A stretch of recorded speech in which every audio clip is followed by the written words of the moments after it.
Brought to you by Usual Suspects.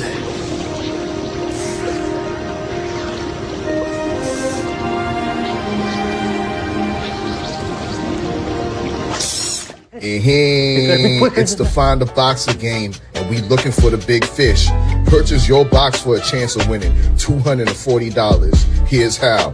1 out of 48 boxes has a missing boxer inside. Purchase your box or boxes by Cash Apping, $, usual 50/50. Include your box number, name, and email address, and your box number will be sent to you ASAP. Usualsuspect6.com. This time, each box will cost $10. That's right, I said $10. Remaining proceeds will go to the LDBC meet and greet, August 9th and 10th. It's a Usual Suspect thing.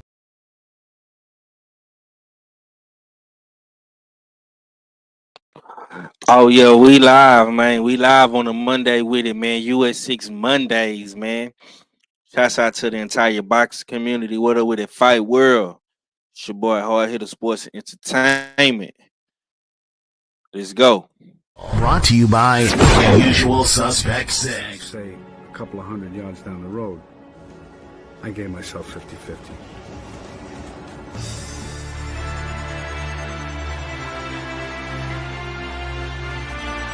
Usualsuspect6.com.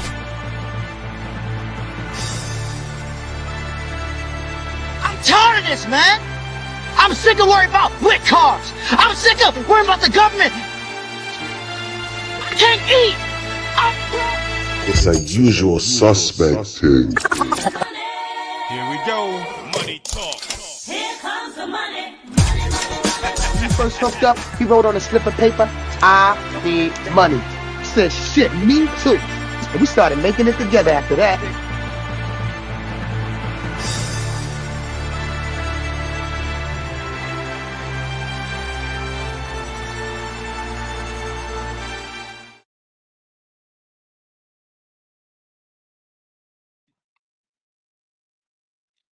What it do, man? It's your boy 503 Line, man. Hard Hitter Sports Entertainment.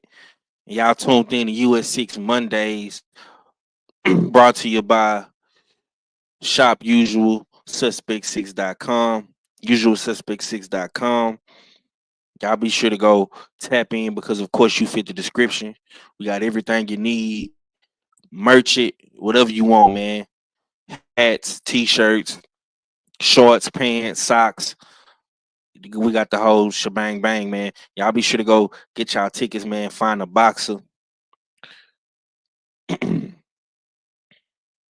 50-50 draw as well.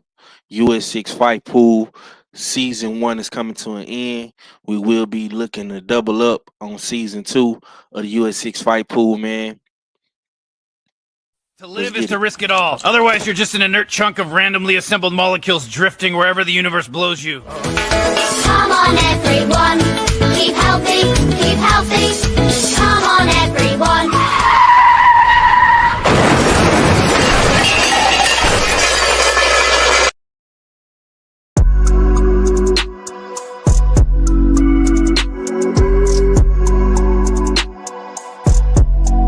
Shop Usualsuspect6.com.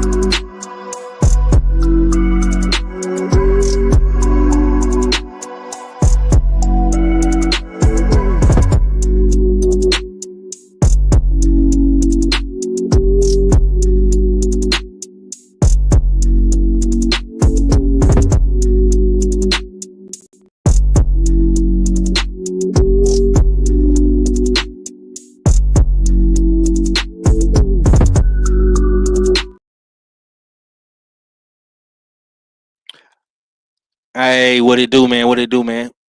Look, I ain't gonna hold y'all. You know what I'm saying? We finna get right to it. US6 Mondays, man. Apologies for the show yesterday. I said, fuck it. Ain't gonna be no Beltway today, so might as well hold a sit down for the squad, man. Shouts out to my brother Cadillac Red once again. Shouts out to my brother KG. All fellas stay ready. And of course, man, Act Reacher. Me, myself, man, I am the sixer, man. US6. Usual Suspect number 6, man. Line, Hard Hitter Sports and Entertainment. And yeah, man, it's a lot. It's a lot going down, man. First things first, man. Let me big up the chat. We got a couple people in the chat. You know what I'm saying? Y'all need to get them numbers up, man. Smash the like button when you enter the stream. Smash the like button when you enter the stream.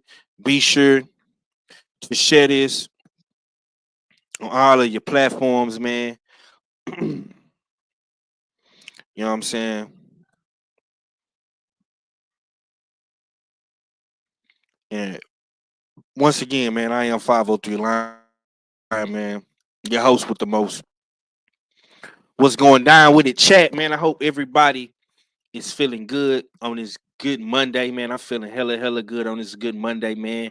Man, my day, I'm not gonna lie to y'all, chat. My day was very well, man. I had a great day. If you follow me on my social media platform, if you follow me on my Instagram, on my Facebook, man, you seen that I was at my daughter's graduation today, man. I was at my daughter's graduation today, man. Baby KKK, that's my pride, my joy, man. She turned into a sixth grader today. She is off to middle school, man. And you know, time has just been floating. Time has just been going by, man. So my daughter had her graduation today, man. It was a great graduation. It was good to see all her friends, her classmates, her teachers, man. They had nothing but good things to say about my daughter. You know what I'm saying? I'm not the type of person that like to brag and you know flex my muscles and you know do all that. You know what I'm saying? But for the most part, yeah, man, my daughter she did her thing all school year, man, and that's why me and her mom we did our big one. You know what I'm saying? Something off right.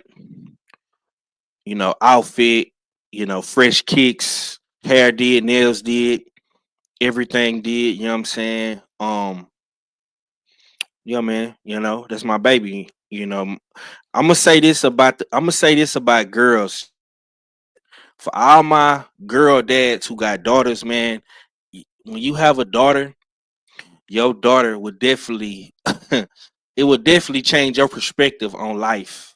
Chat. It would definitely, you know, it would definitely change your perspective on life, man. Like ever since I had my daughter, I'm not gonna lie. Um I try to be more respectful, more mindful of what I say to women. I definitely go about treating women better than I used to treat women. You know what I'm saying? So salute to my daughter for that. What's going down with it, chat? I see y'all coming up in here. Let's smash that like button. My boy Rod Neal say facts. I have two. Yeah, man. Them daughters, man. Them girls, they change you, bro. They change you. That's why, like when Tank was saying what he was saying about his daughter, was like I respect it. You know, I respect what Tank Davis was saying about his daughters, bro. I honestly, genuinely was understanding what he was saying. Now, a lot of people gon' take what Tank say and flip it and twist it in. But man, when you have daughters, man, and you are active father and you in your kid's life, man, it definitely changed you for sure. Yeah, I've been sipping on this honey tea, man. This shit, this like the only thing that's making me feel better. Salute to my sister Tay Tay in the building. I see you. Salute. Big Joe in the building. Salute. Tay Tay say facts. That's how I felt about my father. My father was my hero. I love you, Dad. Rest in peace. Yeah, man. Yeah, man. Your daddy was a real OG. You know what I'm saying? Because he definitely raised a good daughter. You know what I'm saying? Tay Tay solid. She definitely more solid than a lot of these than a lot of these so-called men out here. That's a fact. Joe say these daughters will turn you from a from a player to a pastor, man. Yeah, man. It'll have you definitely rearranging your whole lifestyle, you know what I'm saying? But I can honestly say, bro, like my daughter was born in 2014 and it's 2025 now, right? You know what I'm saying? So like how I was in 2014, bro, to how I am in 2025, bro, it's totally different. And people that's been subscribing and rocking with my channel back when I was making the videos in the earlier YouTube days, man, they definitely know. Like this 503 lion that you see right here, right now, is a totally different person. I'm talking totally different, bro. Like everything about me, chat, is different. My mindset, my mental, um, how I present myself, like everything about me, my whole package, pause, is different. My whole approach to this shit is different. You know what I'm saying? So I gotta definitely give credit to my daughter for that because she definitely changed me in a lot of different ways, man. But my day was amazing. I hope everybody had a great day today. I know people kind of drag ass on Monday, and that's totally understandable, man. That's totally understandable, man. But around this time, summertime, man, you know what I'm saying? I love the summer. Um, it's one of those times in Texas where people when you start seeing people moving and grooving a little bit more. Kids is out of school now. Just like the last week of school for my daughter. You know what I'm saying? So they're gonna be around the house more, they're gonna be chilling and doing different activities and stuff like that, man. So yeah, man, my Monday was cool money, man. I hope everybody had a good Monday, man. Big Joe Townsend in the building. What's good? What's good with it, bro? How you feeling? What's good with you, Playboy? What's going on with you on this Monday? Marathon Monday, yeah, that I mean. What's going on with Man, I'm cooling, man. I'm cooling, man. How was your Monday, man? Was you dragging on Monday or you got to it? you? Hey, bro. Hey, I gotta get to it like lighter fluid. You feel me? Hey, I mean, instant grits, everything, instant oatmeal. Gotta get it shaking on a Monday. So nah, man, had a good day. It's been hot the past couple of days out here. Been about 94, 95 degrees, but now it's dropped down to the 80s. So just about right living in the Bay. So nah, man, it's all good. I ain't got no complaints. Yeah, for sure, for sure. I like to hear that, man. I like to hear that. All right, man. My boy Big Joe didn't pull it up on me. I guess we can talk a little bit of boxing on this good Monday, man. Once again, this US6 Mondays, Marathon Mondays. Y'all already know the stilo, man. Um, we had a lot of shit cracking over the Mm-hmm. weekend, man. I'm not okay. I mean, we even had fights midweek. You know what I'm saying? Wednesday, then we had fights Friday, then we had fights Saturday. You know what I'm saying? So we had a shit ton of boxing throughout this whole entire last week. You know what I'm saying? We in a new week now. But I'm gonna ask you, Joe, like, uh, what did you think about them Friday night fights, man? Let's start there, man. Khalil Cole getting his get back against Gallegos and Darius Fulgram and my boy Beck the Bully, man. How did you feel about those Friday night fights? If you saw them. Yeah, be honest with you, I only watched the full grown fight. And I watched it briefly. I was moving and shaking. I had a little get together to go to, but I saw that Fulgram loss, right? Correct? For sure. Yeah, so yeah. I had the brother winning. I know he real cool with Stay Ready. I know he family, so I was rocking for him and rooting for him. But I saw Mm-hmm. that the brother lost, but hey, hey man, keep your head up, keep training, keep doing what you're doing. But other than that, bro, I missed everything else. So I was moving and shaking. Okay. Okay. Salute to my boy Big Drew Titan in the building, Bronx on motherfucking deck. Salute to you, OG. I'm gonna keep it real, man. Like, man, them Friday night fights was thumping. It was banging. Salute to Darius Fulgram, man. That's the hometown kid. You know what I'm saying? Took a tough a tough loss against Beck the Bully. He was in there with a with a thoroughbred seasoned vet, you understand me? Veteran, you understand? And very, very close fight.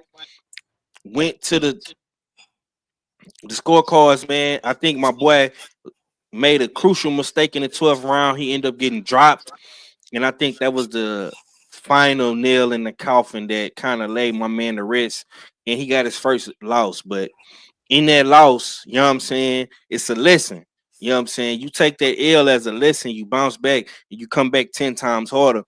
And we seen that in the Khalil Cole fight versus Gallegos, right? Because he lost to Gallegos in the first fight, came back in the second fight and stepped on him. Big stepper. Shouts out to Jersey. You know what I'm saying? Hey, we chopped it up with one of them Jersey boys last week in Keith Cologne, man. And that boy told me, man, he told me in Cadillac Red on this show on Wednesday, War Room Wednesday, he said, man, hey, them Jersey boys, they like that. And we seen that with Khalil Cole. Them Jersey boys is like that. You understand me? I'm gonna slide over to my man R fella though, man, because I know R fella watched the fights as well, man. What's going down with it, R? Hey, what it do? What you saying? What it going? It's your favorite, your most hated R fella, back for another one. Pull up, pull up. You know what I mean? We were 503 line, you know what I mean? Usual Suspect Sundays. Smash that like button, share that stream. Damn right. It's Usual Suspect ting. You know, big up, Big Joe up in the building as well. Salute to the chat. Y'all know what it is. And the fights this weekend were hella decent. I mean, were hella decent. I think the theme, we saw some great jabs this weekend. You know what I mean? I think that was the facts. The reoccurring theme of the weekend was to have a great jab. And Big Stepper, shit, he put on a display with his jab. You know what I mean? He put on a real display with that jab. That jab was disruptive. There was variations, and it ultimately got him the stoppage. Move into the other DAZN fight, which I didn't. One thing I didn't like was the conflicting schedules on DAZN. Shout out to DAZN for having a plethora of high level fights, but I wish they would try to space that out a little bit better so it's not so conflicted. But good thing is DAZN is on demand. You can always go back, but you know niggas like to watch shit live, bro. You know what I mean? This ain't the same. You know what I mean? Yeah, facts. But I did catch the Darius Fulgham. I like to say Fulgham. I don't know why, but I think it is supposed to be Fulgham or something like that. Fulgham against Melakuziev, Beck the Bully. I definitely watched that live, and I wasn't disappointed. That was, I'm not going to say it was a classic, but it was almost at that level. And I mean, it could be, you could put it at, give it a fight of the year type candidate. I think it might be the best fight I've watched other than Eubank Ben this year. I mean, to off top of the dome. So it was a very intriguing fight. Fulgham has nothing to be ashamed of. Coming up short with the split decision. In my opinion, I edged it out towards him. I thought he was a little bit more cleanly active.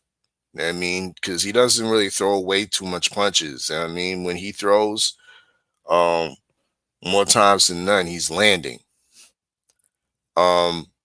He busted up Big Beck the Bully properly. You know what I mean? Beck the Bully needs immediate attention at the hospital after that beating. And I think the beating that Fulgham put on him is going to be it's lasting damage. That type of fight. I think Fulgham inflicted more damage on Beck the Bully than Beck the Bully inflicting on Fulgham. Mm-hmm. Even though that Beck ultimately won the fight, I think it took more out of him. And if Okay, fella, let me ask you this real quick. Go ahead. Now I want to ask you this real quick. I know we be putting a lot of sauce on the Texas boys, man, but seeing Fulgham live against Beck the Bully, are you now a fan? Or you kind of, you know what I'm saying? How you feel about him? Oh yeah, I'm a fan. He's exciting. I mean, this was his first real test at 168, and he put on like he was supposed to be there. He didn't coast in the later rounds when he rightfully should have, because I think he put enough points in the bank that he could have coasted played it safe the last couple rounds.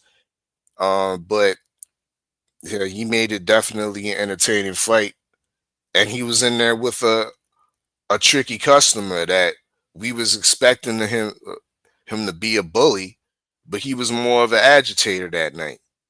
Beck the agitator, because he was buzzing around like a bug or like a fly or something like that, and just sticking Fulgham with once again the reoccurrence of the jab, because Beck the Bully's jab was on point as well.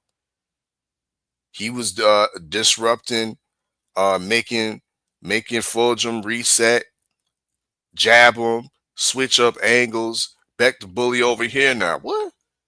I never don't tell me Beck the Bully went to the school of Uzbek dancing school. You know what I mean? With all them niggas like MJ and whatnot, and Madrimov. He was looking like Madrimov in that bitch.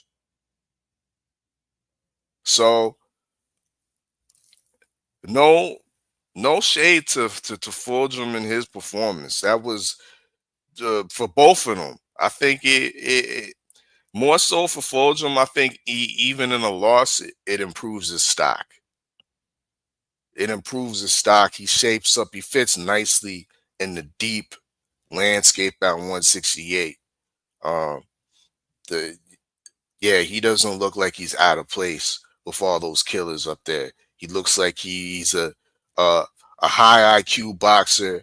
He has advantages being long, lean. He has a nice array of punches. But like Stay Ready was saying, he just needs to get maybe a little better rhythm about him, and be more consistent and stop waiting for the shot, because he's somewhat of a sharpshooter. And sharpshooters like to snipe and take their time. Yeah. He definitely gonna have to learn how to fight at a more upbeat pace and be the tone setter. You know what I'm saying? I think Fulgham his main problem to me in that fight, and salute to Queen 71 and my boy Talib Cunningham pulling up. And Rod Neal say right. I think the biggest problem for me, bro, is after I had to go back and rewatch the fight. But after rewatching it, I think he was waiting. He was waiting on Beck to throw punches. Like he was kind of letting, in the second half of the fight, he was kind of letting Beck dictate the fight. You know what I'm saying? And he wasn't being as, if you're gonna fight like that, bro, if you're gonna be a reactor, if you're gonna react to what your opponent is doing and kind of fight off of his pace, you got to be more defensively responsible. You know what I'm saying? If you're gonna be the guy that kind of sit back in the cut, be a counter puncher and snipe, that's cool. But you gotta keep your hands up, bro. You gotta keep your head moving. You know what I'm saying? And I just think Darius, that's just something that he gonna have to go back in the lab and work on. But you definitely see the skill set, you see the talent, you see the athleticism, right? And Beck the Bully don't make them same mistakes that he once made, bro. Since he got knocked out by Gabe Rosado, bro, the man has gotten better. And I want to make this a point. When these fighters lose, man, it don't mean that their career is over. You know what I'm saying? Or if a fighter take a bad loss, so we see fighters getting hit with certain shit that they normally don't get hit with. Like we seen a Tank Davis get hit with some shit with Lamont. We seen Dev get hit with some shit with the racist Roy, man, Ryan. You know what I'm saying? We seen Khalil Cole get hit with some shit from Gallegos. Like you got to give these guys an opportunity to come back in that ring and revamp themselves. You know what I'm saying? And it's possible. You know what I'm saying? So I'm not gonna sit up here and say, oh, Darius is a hype job, or he got exposed. And nah, bro, get a man some grace to get better. You got to understand, we are in a new era of boxing, right? This is a young man's era. You got guys like Darius, you got guys like Troy Isley, Keyshawn Davis, Kelvin Davis, the whole DB3. You know what I'm saying? You got Abdullah Mason, Shakur. Like, this is a young man's era now. Daniel Dubois, like all these dudes I'm naming, man. A lot of these dudes are mid-20s, late 20s. You know what I'm saying? Like, I think Tank is like the oldest one out of all these dudes, and Tank might be right at 30. So, you know what I'm saying? It's a young man's game, right? So you gotta give these guys some opportunities to make mistakes. They're gonna make mistakes, they're gonna look bad. They're not gonna go out there every fight and just destroy their opponents like we expect them to do. You know what I'm saying? So salute to Darius, salute to Beck the Bully, because he did edge out there win, not taking nothing away from Beck the Bully. I definitely respect. It's two schools of boxing I respect here. I gotta respect the Ukraine school of boxing first. Off the bat, you gotta respect them Ukrainians, and I'm definitely starting to respect the Uzbekistan school of boxing, because these Uzbekistan fighters, I'm not gonna lie, these boys is they getting down. Madrimov, MJ, Beck the Bully, all these dudes from Uzbekistan, and even the I can't think of the guy's name off bat. But even the guy that's the mandatory right now for Boots Ennis at 147, these guys, they not fucking around. Gear soft, yeah. Gear soft, yeah, man. These guys not fucking around from Uzbekistan. I'm telling you right now. If you gotta fight one of them Uzbekistan niggas, man, you better be ready. You know what I'm saying? All right. Let's go ahead and move on to the next set of cards. Whole lot of knockouts, whole lot of controversy, and we got ourselves a new champion. Got ourselves a new champion at 168. Reggie champion, interim champion, right? But before we get to that, let's go ahead and talk about another Texas boy, Charlo. Got the fifth round stoppage against my boy Cornflake, and this right here is for my boy R-Fella. Congratulations! Oh my God. Yeah, congratulations. But real quick, before we do that, we got to go to the Crow Snack Highs, man. I'm so tired of being fat, but I keep on eating snacks.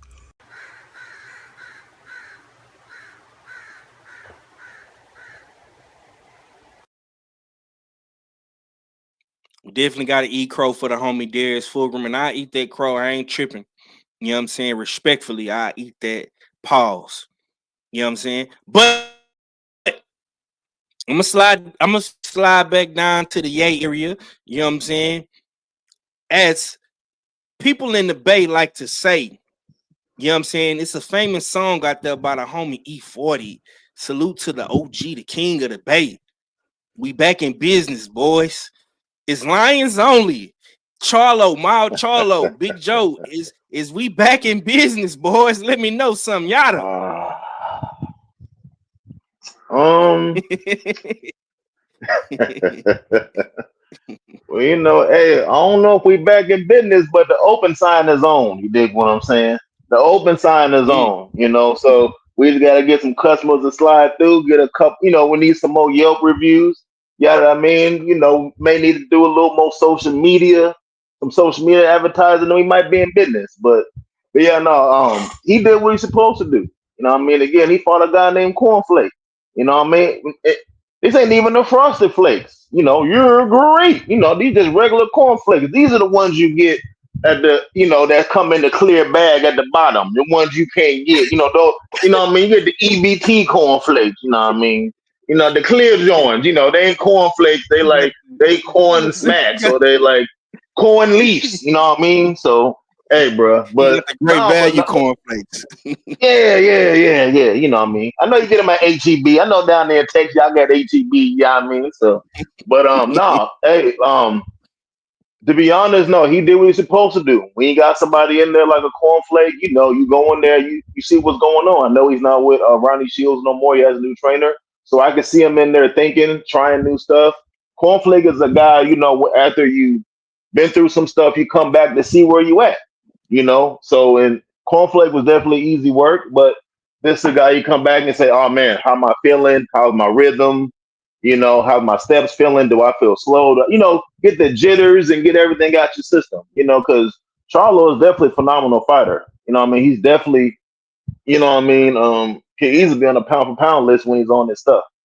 You know, so and Cornflake was the guy who was saying, hey, you know, I'm gonna shock the world. You know what I mean? Hey, this is my time to shine. Hey, bro. Hey, I don't see no shining. That's not even moissanite. You know what I mean? That's the cubic zirconium shining that he did. You know what I mean? So very cloudy out here. You know, but yeah, but I give Cornflake some credit. He showed up. You know, coming up 2 weight classes. You know, I'll give the man A for effort. You know what I mean? Not everybody want to get in the ring and take a task on like that. So I heard Cornflake might retire, so shout out to him. But yeah, no, Charlo, you know what I mean? Charlo did what he's supposed to do, you know, when he got somebody like that. Now I will say he didn't look like he was in the best shape. He looked like, you know, he's still trying to work his body back, trying to get his body back revved up. You know, he's gonna need, you know, this was a good fight for his body, mind, and soul to be all in unison to get him all back, you know, as a complete boxer.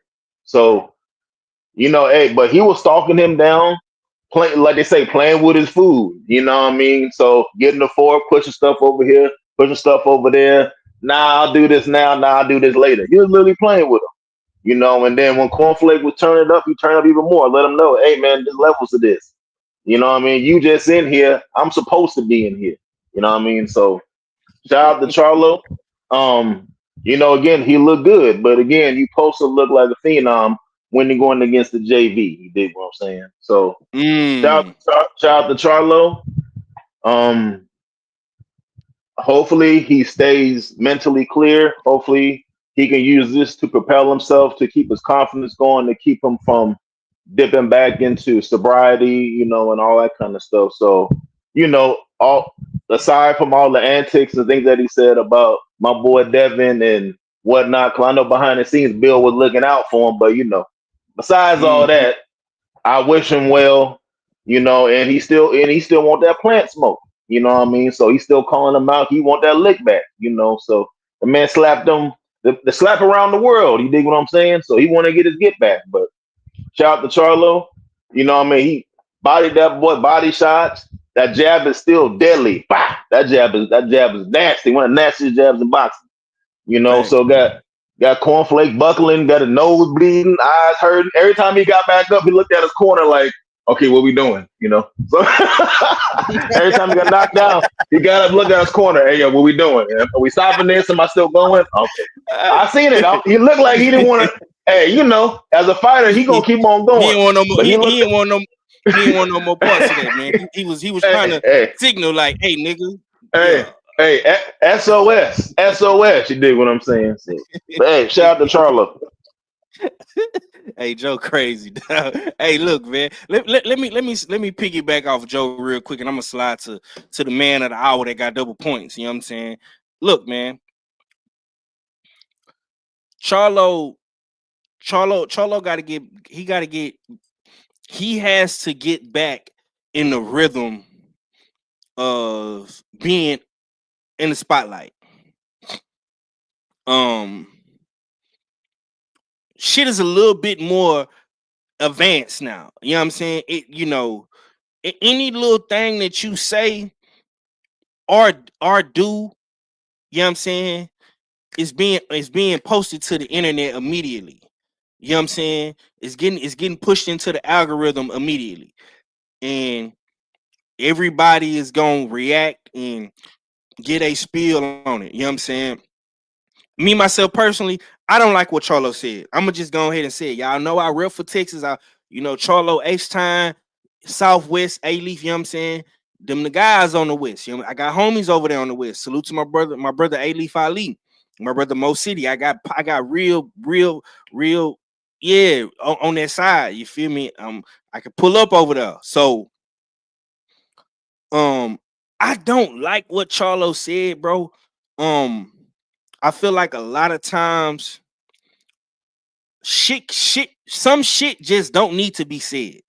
Now, if you got a problem with Bill, you know what I'm saying, or you got a problem with something that was said, you need to holler at Bill directly, man. All that doing that shit in front of the cameras, that shit is lame to me. You know what I'm saying? But in Charlo's defense, on the other side of the spectrum, Charlo really was giving Rolly his props. I mean, let's just put that into perspective. He gave Rolly his props. He was happy for Rolly. A lot of people are happy for Rolly. I'm happy for Rolly. I'm happy Rolly went to Times Square and did what he did against Ryan. You feel me? Yeah. I'm happy. Yeah. You know what I'm saying? I'm happy. So in Charlo's defense, on that part, he was giving credit to Rolly. You know what I'm saying? And he told him, like, look, man, you might, you know what I'm saying, you might go ahead and get in there against Dev and do your shit. You know what I'm saying? He really bigging up Rolly. But once again, that was a conversation that he should have had with Rolly when the cameras was off. You know what I'm saying? Because you doing that shit right then and now, everybody recording it, and niggas is gonna put their own little twist and spin their narrative on the shit. You know what I'm saying? And then they get back to Bill, and it look like you doing some sucker shit, trying to, sneak this Dev. And of course, man, we know Bill, man, he gonna add a nigga out for Dev, any nigga, as he should. You know what I'm saying? So that shit kind of got misconstrued. I like I say, I didn't like nothing about what Charlo said. The fact that he even back in Tiafimo is crazy as fuck to me. But that's Charlo, man. Charlo's, man, they known for controversy and saying and doing crazy shit. You know what I'm saying? You got to remember, man, the Charlo brothers didn't win at each other publicly. You know what I'm saying? Mal Charlo didn't win at Male Charlo publicly. They didn't talk about each other's why. I mean, just a whole bunch.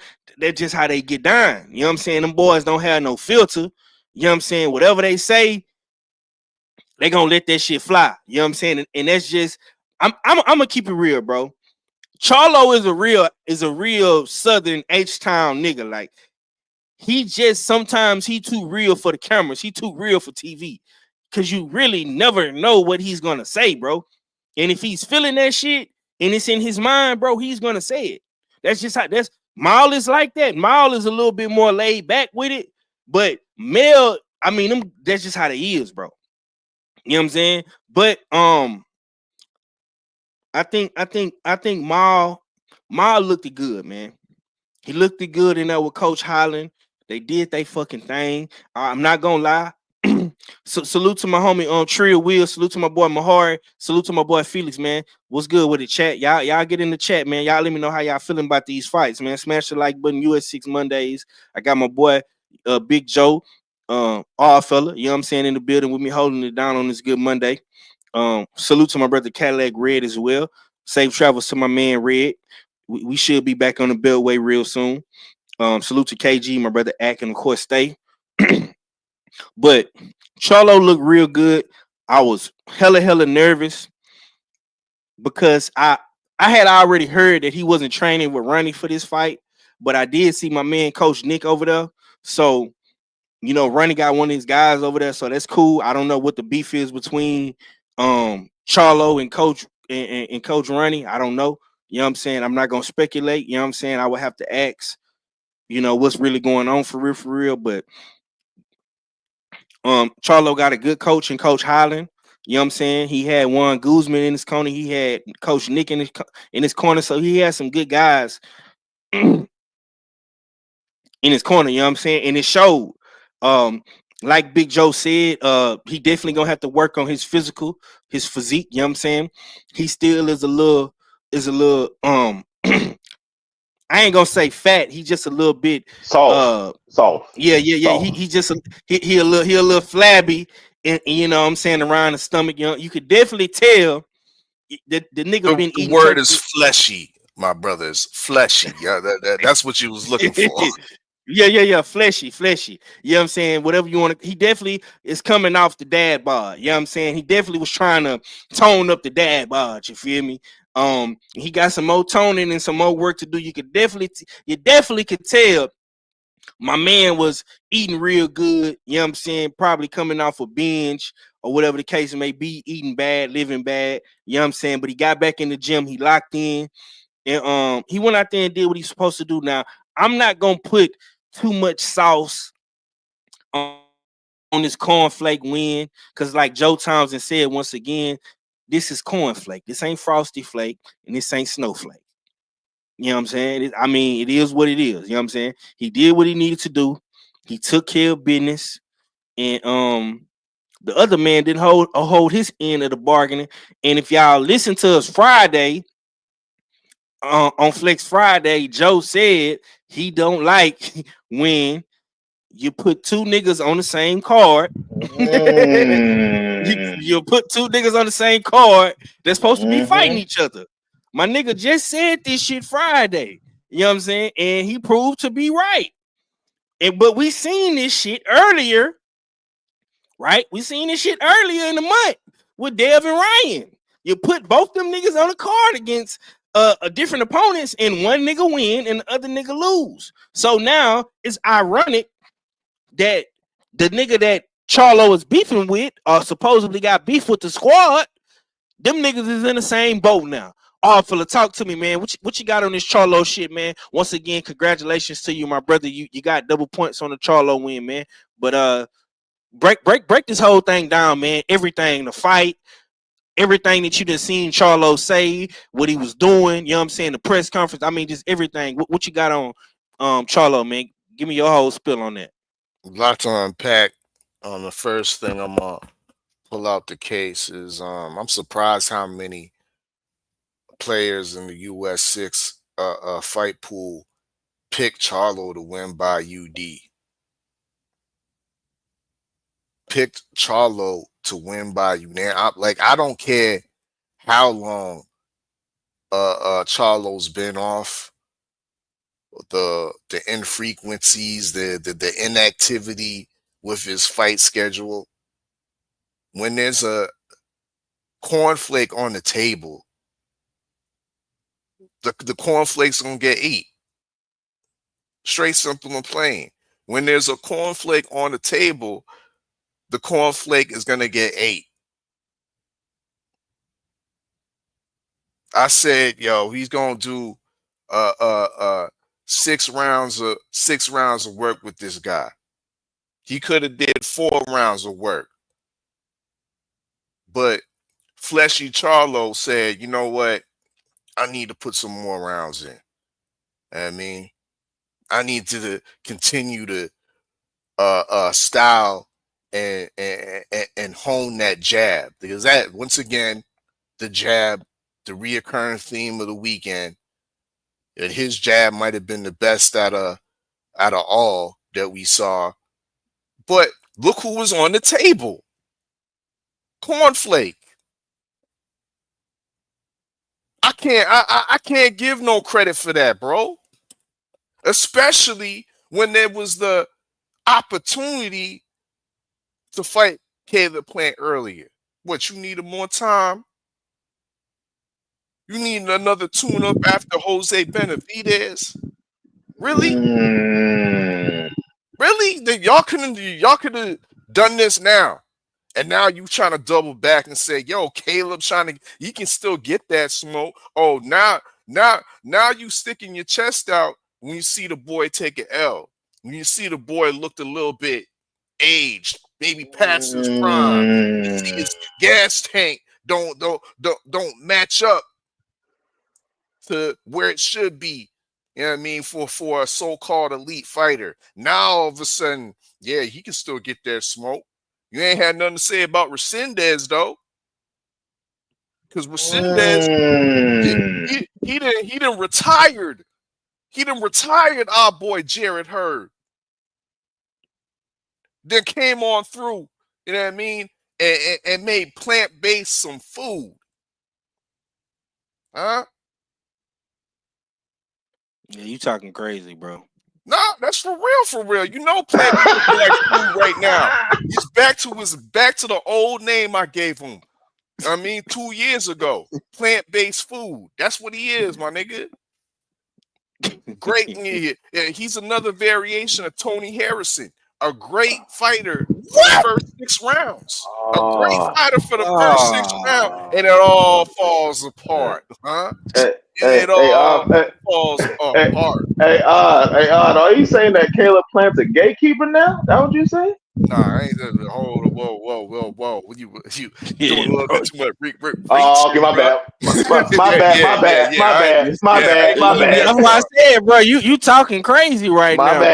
I ain't going that far, but yo, for the niggas that was saying that, Caleb Plant's elite and all this and that, nah, he back to plant-based foods because he was supposed to get that work done against Resendiz. This fight, Plant and Charlo, should have happened last Saturday. You know what I mean? Last Saturday, straight, simple, and plain, while the slap is fresh on everybody's mind. Fresh topic. I agree with you on that for sure. You know what I mean? So not Caleb Plant indirectly, now Charlo, niggas are saying he's back. That's due to the fact of Caleb Plant. You know what I mean? And also we've got a new star or a new player in the 168 division that no one ever thought of, and that's Resendiz. Resendiz is now, PBC is probably looking at chops like, oh, look at this Mexican we got, and he halfway decent. He's 26 years old. We can do something with him. You know what I mean? They kind of looking at him like they was looking at Pitbull Cruz, right? Yeah. So shit, Caleb Plant really fucked up the church's money. You know what I mean? And is kicked out of a lot of cookouts, bro. You know what I mean? And deservedly. Hold on. I'm kicking him out. Hold on, bro. You can't kick him out the barbecue, bro. Hey, he put raisins in the damn potato salad, bro. Yo, that's what he did. He put raisins in the potato salad. Hey, guess what? You kick him out of the barbecue, he's still gonna be at the lowrider meet and greet. He's gonna be out regardless. You know Man, you can't go to all the events, man. You can't let him do go to the that, meet and greet bro. and put some work in. Man. Yo, give that nigga a free plate. Hell nah, bro. You know what I mean? He fucked up the money and he fucked up the points, my nigga. Man, Caleb Plant can come to the US6 highs and you gonna pass him the blunt, nigga. You and KG and Red gonna pass him the blunt. Nah, I'm gonna look at him the same way he be looking at niggas. Don't do Caleb like that, dog. You don't want this smoke. Nah, bro. You been a little too harsh, man. God damn. You know what I'm saying? Oh, what's going down with it, K? Oh, damn, KG done froze, man. You done froze up, K. Yeah. You looking like how I was looking a couple days ago, man. Ice, baby. You know what I'm saying? Okay, there you go. You didn't call back up. You know what I'm saying? You going to the crib? You going to your car? Or you going back to your office? What you doing, KG? What's going down with it, bro? I'm on my way out You the on door mute? right. You on mute? Yeah. I'm on my way out the door right now. But Caleb be damn talking like he want all the damn smoke. He want the charcoal and the lighter fluid. Nah, bro, he can't come to the cookout, man. Not even if Jordan bring him with her. If she shows up, because I'm still questioning her now too. Because that baby didn't come out looking nothing like her. You know what I'm saying? So yeah, he ain't invited, man. He missed the I die. He missed the I die after 7 rounds. Talk to me about Charlo, bro. We're gonna get to Caleb Plant. What you got on Charlo, that's what y'all talking about? Nah, awful. He just, bro. I asked him give me his whole spiel on Charlo, and it just turned into some Caleb Plant shit. You know what I'm saying? Like he couldn't wait to just start hating on Caleb Plant. Like, come on, man. Go ahead. He wanted to see Maul beat up on Caleb Plant. That's all I'm trying to say, Five. That's what we needed. We didn't need that shit that we saw. I mean, that was a waste of time, bro. Oh man. Hey man, don't blame me, man. Blame Tom Brown Promotions. What you had on Charlo though, KG? I'm glad to see Charlo come out there in good headspace for real. You know what I'm saying? That's more so first and foremost. That's what I was looking for because we haven't seen him in so long, and now that we got him. You know what I'm saying? He came out and he handled business, but it was against Cornflake. You know what I'm saying? So you shouldn't have expected too much. I seen the video that y'all put up, the song that y'all put up that y'all said, "Hey man, what's going on here?" But nah, he went out and did what he was supposed to do, and he exceeded my expectation because I just thought it was just gonna coast to a decision for real. I didn't think, you know what I'm saying, we was gonna have him in a good space where he actually was putting shit together. I think he was just gonna look good against somebody that wasn't gonna look, you know what I'm saying, that was gonna look bad. I didn't call for a stoppage, but you know what I'm saying. But shout out to Maul for coming back and having his faculties in order. But now he got to find another dance partner because damn Caleb Plant fucked up the church's money. So yeah, that nigga is not invited to the cookout.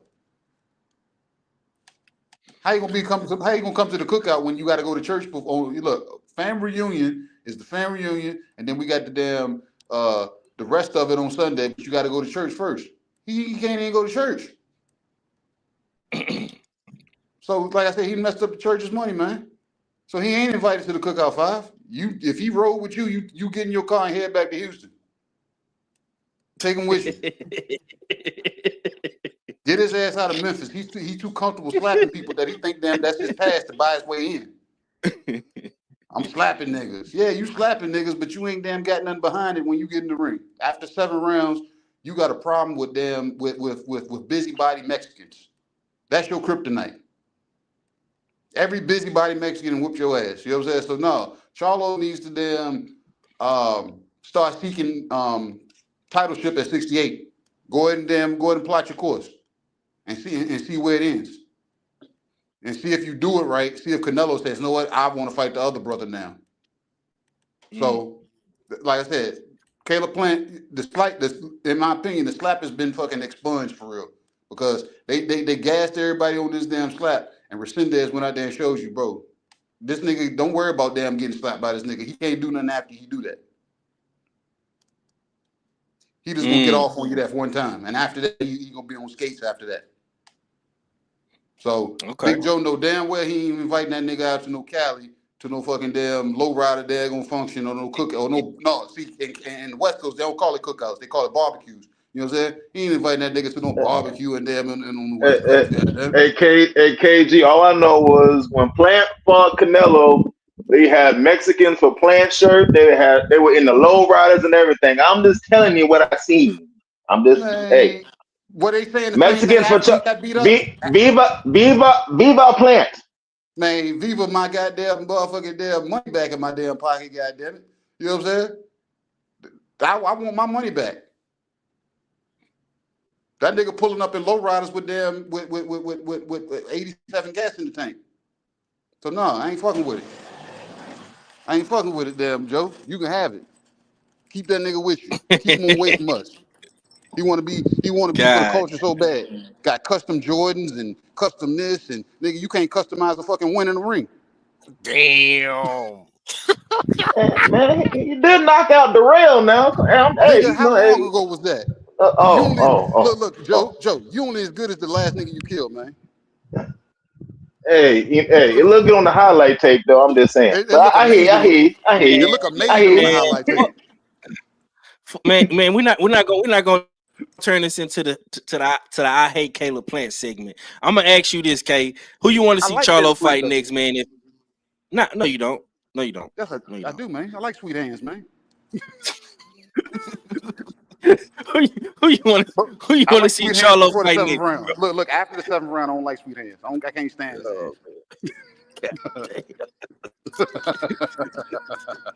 tell me who you want to fight. Who you want to see Charlo fight next, my guy? I want to see him go on a damn start his own version of strap season. That's what I want. Because if he feels like he's back, you got guys like Tay Jones flaming him up, saying he look all he look flabby and all this other shit. Prove the naysayers wrong, man. This nigga comfortable at Facts. 68 right now, man. So Yeah. let him be, Okay. and let's see who he gets next, man. And I'm rooting for Maul. I'm rooting for Maul. Goddamn. You know what I'm saying? The brothers Okay. done got back together, all that, man. I'm rooting for Maul, man. Go do your thing, man. Big Joe, give me a name, man. Who you want to see Charlo fight next, man? If he can't get Resendiz as a Plant. Whew, man. It ain't Resendez. It ain't Plant. I doubt it's gonna be Canelo. Hell, I like to see the Canelo fight. Canelo? Cause hey, he was supposed to fight him anyway. And his brother said, my brother ain't feeling right. Let me slide up on 154. I'll give you this work. So, he might be time for a trial. Everything he went through, it'll be good for him to get a Canelo payday. Canelo ain't looking like the best right now. We're gonna see what he do after Bud. Canelo may feel like, this Charlo might be Hold easy on. work too. So you saying Bud ain't gonna handle that? Oh, Bud gonna handle that. Oh, for sure. Oh, I got Bud winning. But I think after that, Canelo gonna be like, hey, I need to beat up another black guy, to get back in with my people. You dig what I'm saying? So he may feel like Charlo may be easy work. That's what Canelo may be thinking. So, and I think that Charlo, this one with his mind clear and feeling good, him and the brother cool, he might give him, the work that his brother should have got. So I like to see him fight Canelo. Okay, I like that. So the homie OG Mr. Money in the chat, him and Rod is saying Resendez is a sitting duck for Charlo. The homie Rod say Charlo is a clown, but he KOs Resendez inside 8. The homie 76 Block say they want that fight on pay-per-view. He say they can't sell Charlo Plant on pay-per-view when Charlo been inactive, looking like trash 2 years ago. He say Bud ain't beating Canelo. You crazy. All right. I'm gonna ask you this, fella, man. Do you think Charlo can beat Resendez, man? Is that a fight the mad scientist is interested in seeing? You know what I'm saying? Who you want to see Charlo fight next, man? I'll take it. It makes sense. I mean, shit. If they doing this double header bullshit, marination bullshit, so they got to serve up something. And this is the product that they came out. You know what I mean? That came out the pot, motherfucking Charlo and Resendez. So let's see that. Resendez ain't gonna lay down. We see he's improved steadily. Maybe he won't get blown out the water. I thought Caleb Plant was skilled enough and had enough pop to get Resendez out of there. A former middleweight, a below average or a below sized super middleweight, in my opinion. Man showed durability. I didn't see him rocked once in that fight, and he showed once again the weekend of the jab. Armando Resendiz out jabbed Plant. absolutely out jabbed the fuck out of Plant. And Plant's supposed to be the master boxer. Resendez's jab was on point. So could Resendez be able to neutralize Charlo's jab or go jab for jab with Charlo? I highly doubt it, but it does make for an intriguing fight. It does make for a fight that I think would be easy to make for PBC and Tom Brown. And let's not be so forgetful. Watching that fight on Saturday night, a lot of that crowd was there for Resendez. I ain't know he had a fan base like that. And it's just gonna continue to grow after this great deserving win he got against Caleb Plant. So why not? Maul Charlo versus Resendez. It makes the most sense. When I look at other guys at 168, I don't see Charlo taking that. I see Charlo doing a lot of strategic ducking at 168. And Billy doesn't have a dance partner right now. He ain't gonna try to fight no one Billy. He ain't gonna fight that Cuban tornado, Iglesias. He ain't gonna do that. He ain't looking for Diego Pacheco. He ain't calling out for the winner of Berlanga and Hamza Shiraz. So let him go back and finish the pot with Resendez in there. That's my take. Damn, man. My boy R-Fella, he on shit, man. God damn. That boy say he ain't looking for that real Schmizoke, man. I just seen something real crazy, man. We gon' get into a little bit of usual suspect reacts, man. You know what I'm saying? I don't know how tall Kermel Mochin is, bro, but he definitely small. He might be like 5'7", 5'8", some shit like that, man. Nah, I had to pull that up, being man. generous. He about 5'5". 5'5", yeah, man. He 5'5", bro. Yeah, he a little guy. I don't know how. Yeah, I would have to pull it up to get the official number, but yeah, that's okay. 5'5". So, Teofimo just came out with this right here, man. Yeah, let's get into this. For $11 million. But yeah, just working through those things, brother. Just working through those things. I mean, hey, $11 million. You say $11 million for that was the boost, the Devin Hagler was the $11 million, bro.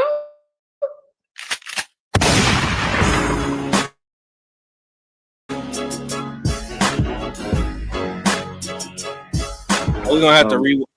The financial stuff is there. I'm not gonna sell my soul for $11 million.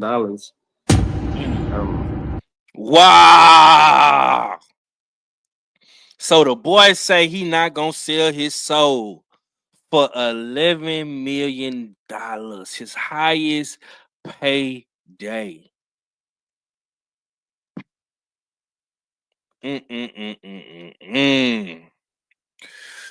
Man.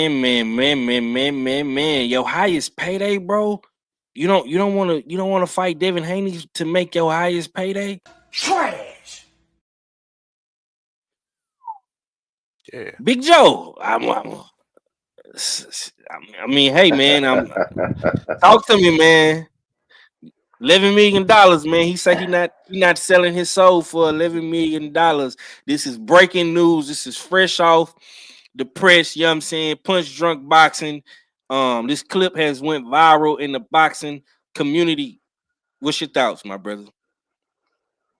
Hey, what DMX say? Hey, DMX say, I sold my soul to the devil. The price was cheap. So Tio, you don't want to sell your soul for 11 mil? 11 mil? Hey, bro, it ain't about the money. He ain't gonna fight Devin Haney to begin with. He been calling out everybody he can call out. You know what I mean? He's trying to be the degenerate version of Ryan Garcia, just trying to clout chase, trying to go viral and say stuff, just to try to get his name out there. Your last fight, you did under a meal. You say you were the best person on the card with the whole New York stuff. I'm from New York. Had the NYPD thing on your vest and him out the Ja Rule. Where is Ja in a time like this? Because Ja will tell you take that $11 million now. You know what I mean? Because your last fight you did under a meal. You say you're the best fighter on the card, well, they paying you like you're the best fighter on the card. You turn down 11 mil, where you gonna go to next? Who's gonna give you 11 mil to fight Devin Haney or to fight anybody? Because last time I remember a little rewind on history when Devin and Bill been running up on him for all these years, talking about, hey, what we doing? What'd you say? Oh, we need $20 million. They're like, 20 million? Well, you bugging. And then you ran up on Eddie Hearn. I need $10 million. Well, guess what? Turkey giving you 11. So what's the problem? They giving you what you asked for plus an extra meal, because taxes and everything. You're really probably gonna keep maybe like 7 to 6, but it's still gonna be your highest purse. So what's the problem? Sound like you don't want to fight, because the last person they said that they didn't want to sell their soul for money. It was Anthony Joshua. Remember, I ain't selling my soul for no 50 million. And guess what? We never got the AJ Wilder fight. And that was supposed to be his biggest purse at the time. But hey, this sounds like T.O. He's a guy who's gonna self-destruct. There's a guy, who really ain't got no method or no plan. He just doing stuff to be doing stuff. Saying what's clever, but he really ain't clever. He low key on the short bus for Rolly, but nobody want to say that either. Like I said, your mama probably stood next to the microwave too long, and his daddy, been doing them drugs and drinking, it and gave him a little chemical imbalance. But hey, you turned down 11 mil, cool. I don't like races getting paid anyway. So I'm glad he turned down 11 mil. I'm glad he did all the tweets saying that, he had dictated all that kind of stuff. I want to see what you're going to do next then. Maybe you can link up with Ryan Garcia and y'all can do something for the kids, a free boxing clinic for the kids, since y'all love the kids so much. Maybe you can go to Honduras and give free boxing classes for the kids because y'all love the kids so much. Hey, this is this is pure duckery at its finest, bro. I'm gonna say this real quick before I go to all fella dog. We was just talking about Rolly in the Charlo situation, man. Let Rolly get that opportunity. Get that same offer to Rolly. What we talking about here? Why can't Rolly Romero get that same offer? He beat Ryan. He beat the bigger name, right? Rolly beat the biggest name. I'm not gonna say y'all as in the chat and my brothers on the panel, but in the big media space, everybody says Ryan Garcia is his big name and he got all these followers and he's this and he's that, right? Right? I mean, Rolly beat him easy. You know what I'm saying? Washed him. put that boy in the washing machine and spent him. So why is Rolly not getting that same offer? Why won't you make Rolly versus Devin? It makes all the sense in the world to me. I don't want to see. Listen, man, I am tired, like dead ass tired of seeing this dude. I've been seeing him for the past maybe 4 to 5 days. Okay. I seen him throughout the whole entire week of Khalil Cole, Darius Fulgham, Charlo, Caleb Plant, Sugar Nunez. I seen this dude all last week, man, when we had good fucking fights on the schedule. But I'm steady seeing people talk about this dude for this bullshit that he's saying. And us being content creators, and of course, us being in the media, we have to talk about this stuff. I'm not going to not talk about it, right? You know what I'm saying? because it's the trending topic. Of course, we're gonna talk about it, but I'm tired of seeing this guy. Respectfully, I'm tired of seeing him. We need to get Devin somebody who wants to fight him, bro. This man is going out here, and I hate to keep making it seem like Devin Haney is the boogeyman, bro. But it is what it is. He making Dev look like the boogeyman at this point. $11 million, bro, and you don't want no parts of Devin Haney for $11 million. $11 million, bro, and you got a son. You can change your son future with that. You don't want to do that for your son. Dev got a daughter. Just had a beautiful little girl. You don't want to go in there and get that money? This is duckery at its finest, bro. And you know you ducking. But see, the point is, bro, you don't care. You don't care. We've been telling y'all since Devin was at 135, bro. They could have been fought, bro. The reason why you even heard of a Cambosis is because of Teofimo Lopez, bro. It's because of Tio. This is why Cambosis is still relevant in boxing.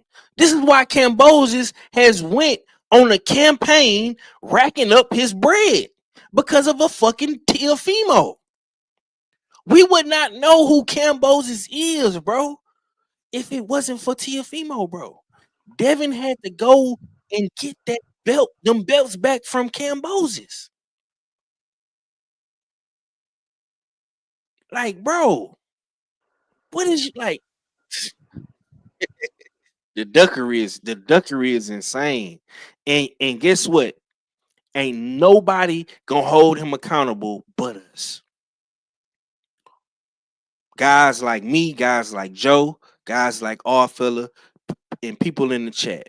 We the only ones that's gonna hold this guy accountable for the shit he does and says, bro. This is a fucking duck. And he's been ducking Devin Haney at least for the last past maybe 4 to 5 years, bro. Shit is crazy, man. Fella, what you got on this, bro? You can't make this shit up, man. I ain't mad at it. Allow him to duck a $11 million payday that he doesn't deserve. I don't have no problem with it. Salute to the goofball Teofimo Lopez. I ain't got no problem with that.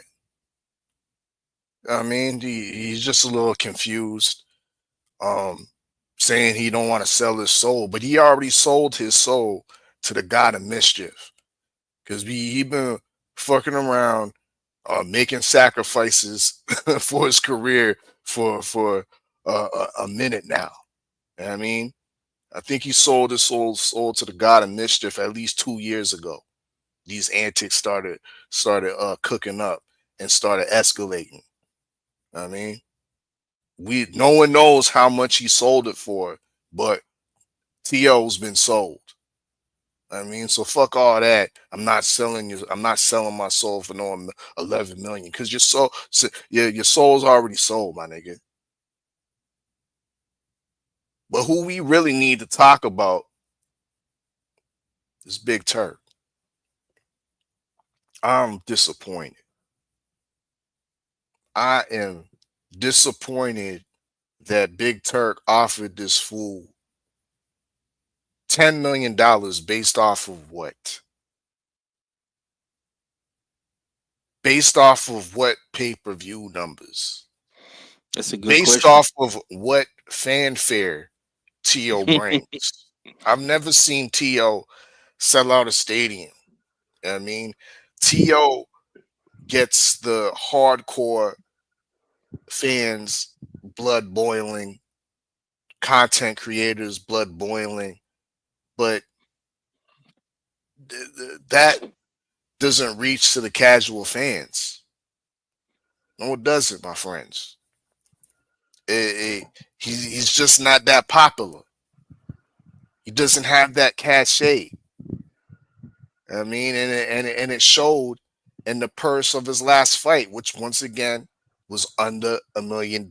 So how does he jump from being a slightly under $1 million fighter to $10 million after what he's done within that time frame? Once again, continue to disrespect the black race, which is a dominant factor within the sport. Disrespect the hand that's feeding them, allegedly, and Big Turk. But Big Turk rewards this guy with a $10 million offer. Thank you for not understanding that you're undeserving. Thank you. And maybe we also need to thank the other hoe ass nigga over there and Oscar De La Hoya. Maybe he had something to do with it. Because they look pretty close. They look real close. Real close. You could put you couldn't even fit a spatula between them two niggas to how close they was. You ain't lying, bro. You know what I mean, at the fight, watching Fulgham and Beck the Bully. Yeah, you know what I mean, couldn't fit a spatula or a mic at night. So there was some business conversations going on during that time. Most definitely, Oscar's probably gassing T.O.'s head. You know what I mean? Come over here, come over to this side, and we'll get you that Ryan Garcia fight. We'll get you that 10 million you wanted. We'll get you that back end money off of the pay-per-view. You know what I mean? We'll treat you like the great Latino you are. I mean, this is the gas that's being pumped in T.O. Pause. I mean, that's true, bro.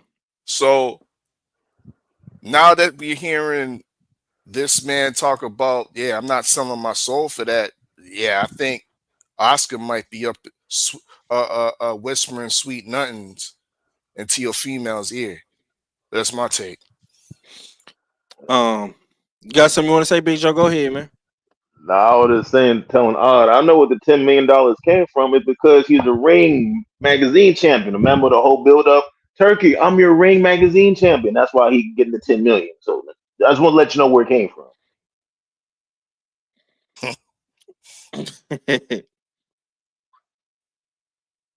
Yeah, listen, man. Let me say this, man. And I was thinking about this shit earlier because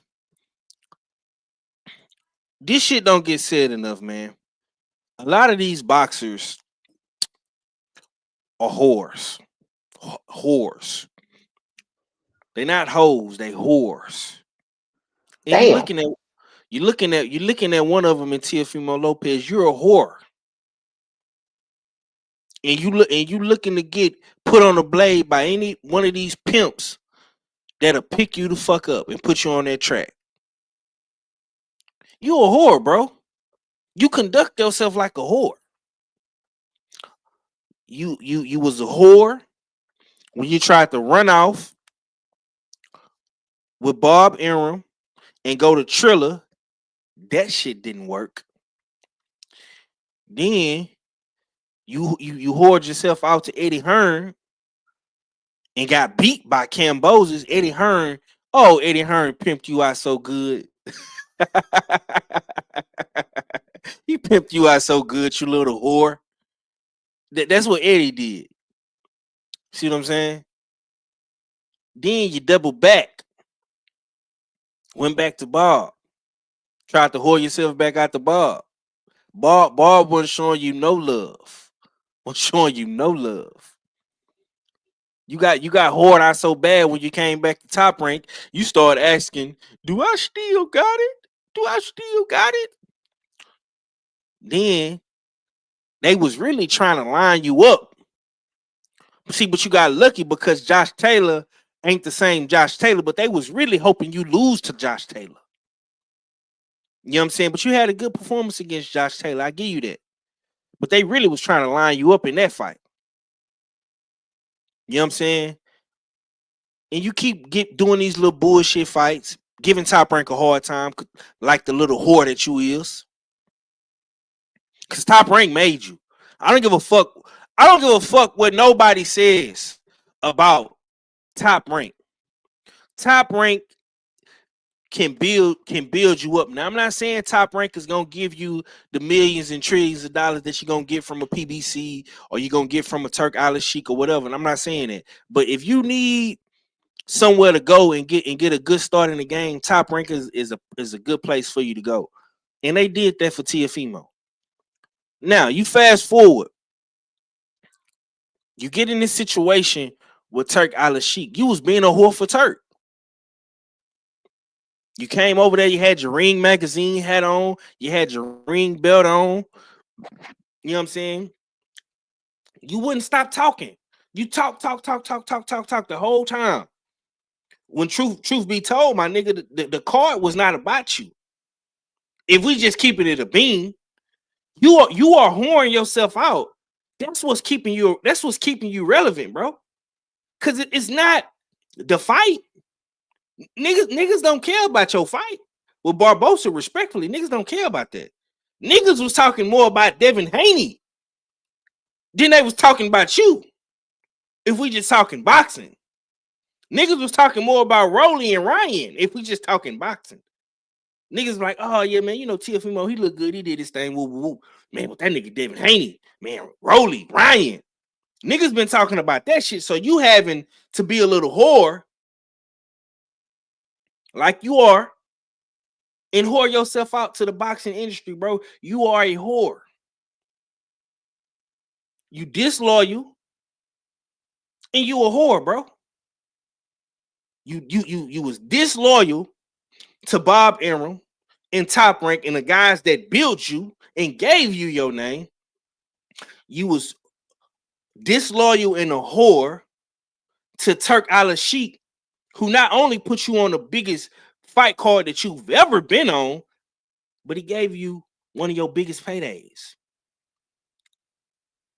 And not only that, he offers you your highest payday to date. Some fighters ain't gonna never see that type money. We know fighters right now who we talk to on a daily that would kill to get that type money. They not gonna never see that type money, bro. You getting an 8-figure payday.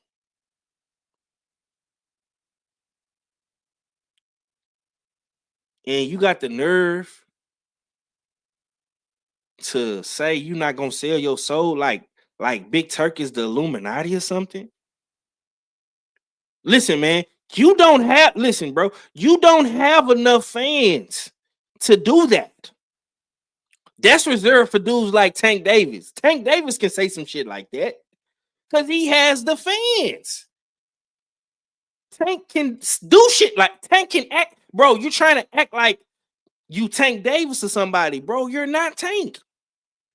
Tank has fans and people on his team that's gonna ride for him through thick and thin, bro. T.O., you don't have that, my nigga. You don't. It is what it is, man. You know what I'm saying? So you can try to keep being this little whore if you want and see how far that gets you. And truth be told, I'm happy. I'm happy you don't want to take the payday. You know what I'm saying? Got my man KG back up in the building, man. I don't know if you've seen the video, but this nigga T.O. just said that he not selling his soul to fight Devin Haney for $11 million, man. What you got on that, bro?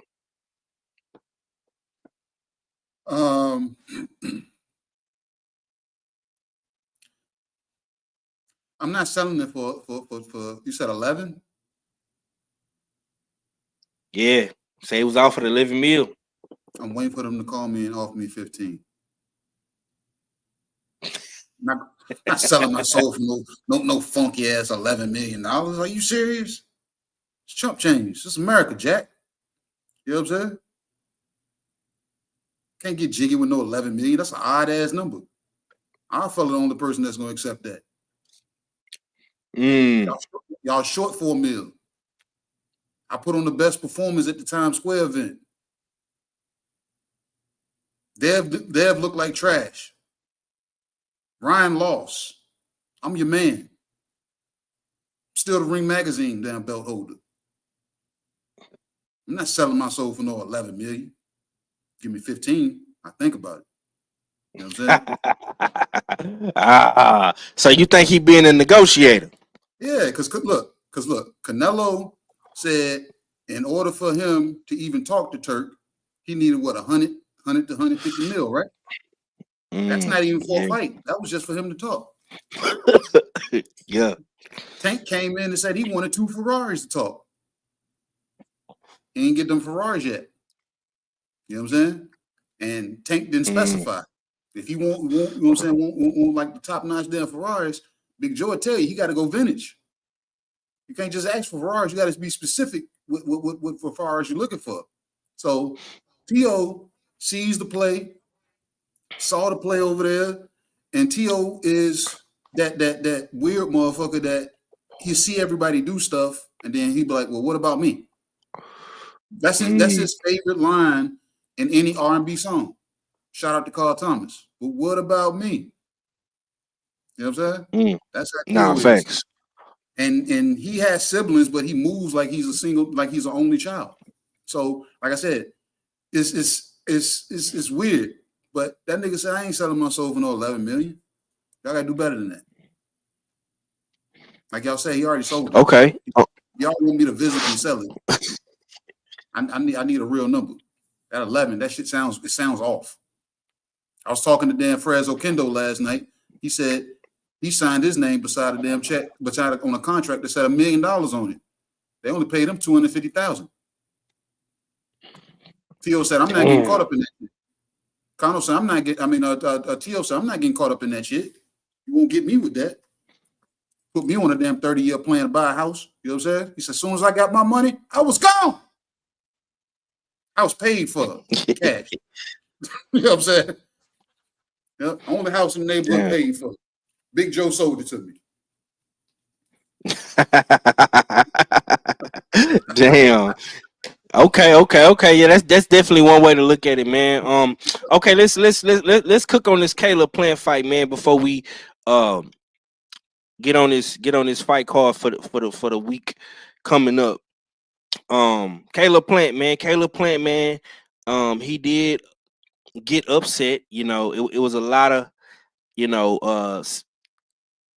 cooks on, Caleb Plant not being that guy. He can't come to the barbecue and whatnot, man. Resendiz did beat him via split decision. And let me say this. Whoever that judge is that scored the last maybe 3 to 4 rounds for Caleb Plant and made it a motherfucking split decision, bro. Sutherland or whatever your name is, dude. You gotta get the fuck on, bro. That was nasty work. You know what I'm saying? But yeah, you know what I'm saying? We all know that Resendiz beat this guy, man. This was not no split decision. This was a unanimous decision ass whooping. I mean, he put belt to ass. And he pretty much dominated. I mean, I want to say at least maybe the last 6 to 5 rounds of that fight, bro. Easy peasy. You know what I'm saying? Salute to Resendiz, man. I'm gonna ask the guys, and I'll start with you, Big Joe, man. What was your thoughts on Resendiz's performance? What do you want to see next, man? Do you want to see a rematch from both Caleb Plant and Resendiz, or you think Resendiz should move on because now he is the WBA champion, interim champion at 168, and ironically, Charlo just fell to the number 2 spot. So what you got on that? Oh man, it was a great fight. You know, before I get on Caleb Plant, I'm definitely gonna say shout out to Resendiz. Because KG, Kano, and Tom from the Bronx, they have a show called Tales from the B-Side. And when you're a B-side fighter, you gotta go in there and know that the world's against you. We always talk about, if you have moments and opportunities, you need to seize them. When something come across you and say, "Hey, man, I got some work for you," you want it or not. Some folks seize the moment. Some folks, they lay down. Or Resendez came to fight. So he saw the opportunity. He's familiar with Caleb because he was a sparring partner when Caleb needed some work for Canelo. So he was very familiar. So he's like, okay, I know this guy.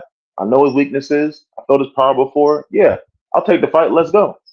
Shout out to him for seizing him up. Shout out to him for being in shape. I don't know how long a training camp he had or whatnot, but he definitely came to shape. Hopefully everything come back clean. Some folks are bringing that up, because he definitely had a lot of stamina. But he's a young guy too. So shout out to him for showing up. He had great body work.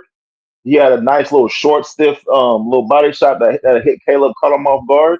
He definitely knew everything about Caleb. He studied him for sure. It's some folks say, when you fight your sparring partner, it don't make much of a difference, but I think it do. Same thing with, playing football. When you practice against the same guy every day, you're gonna know his tendencies. You're gonna, ones versus ones, you're gonna know what it is.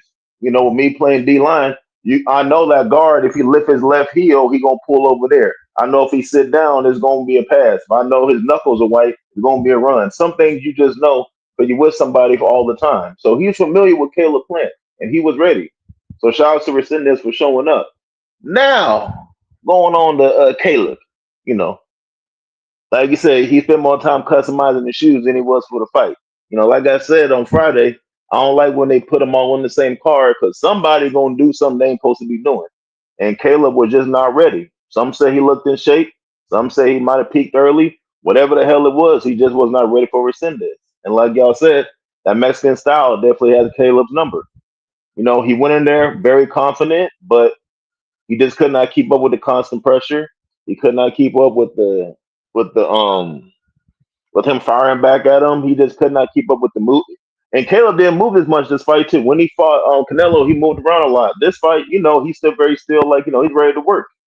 But the young kid was just too much for him. Everything that Plant had, Resendez had an answer for. And Caleb didn't throw too many combinations. He'll throw 1 or 2 shots and that's it. 1 or 2 shots, some hours work and that's it. Resendez hit you with 2 or 3 piece. So and it was just breaking down Caleb.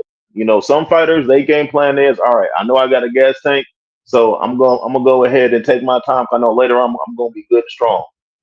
Caleb, he should know, look, I got a good 6'7". If I don't get him out, it's gonna be all bad for me. That's just who he is.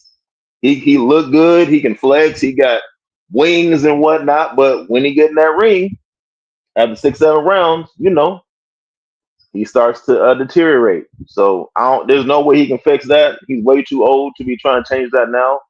And I know he with Breadman. Breadman's a good trainer, but for some reason he can't fix that. So Caleb is good for 6-7 rounds. So what's next? What's next for Resendez? He could rematch Caleb. I know he has a lot of respect for him. I know after the fight, Caleb gave him a kiss on the cheek and whatnot. I know he thanked Caleb for the opportunity. So just for that alone, he may want to, give him another shot. But I think even if Caleb fights him again, I don't think he got it. So shout out to Resendez. And like I'd say, he looked like plant-based foods. So some say he is who he is, but he just wasn't ready. It don't matter who you fighting. When that bell ring, you're a professional. It don't matter who you go in there against. Whether if you're playing the Cleveland Browns, whether if you're playing the Miami Dolphins or Super Bowl champion Chiefs. When it's time to play, it's time to play. So there was no excuse for him to lose to somebody who he should have beat. So shout out to Resendez for seizing the moment and seizing his opportunity and changing lives for his family. Okay. Salute to the US6 Fight Pool chat, man. Somebody I think Queen just put this in the chat, man. She just posted what Caleb Plant said, and this comes from Ring Magazine. He said, Caleb Plant says, and I quote, I go right to the Jamel Charlo fight, but we got a rematch clause. with Armando Resendiz, so I'm more than willing to run it back, man. That comes right there from Caleb Plant, man. So he says he's willing to run it back with Resendiz, but he would love to fight Miles Charlo, man. So he definitely got some tough decisions to make moving forward. We don't know what his next move gonna be. You know what I'm saying? We shall see, man. KG, man, give me your thoughts, man. How did you feel about Resendiz and Caleb Plant, man? What was your thoughts on that fight? I said this yesterday. I don't know if I was live, if I was backstage, but I know I was talking to Kano and TD and Thomas. Canelo and Benavidez took the sweet handness out of Caleb Plant. He's now spoiled hands. And I'm not trying to flame him up, but the once great lateral movement has turned into a half-turn gallop when he gets into trouble now. So I'm not saying he's a shell of himself, but the Canelo fight and the Benavidez fight took something out of him.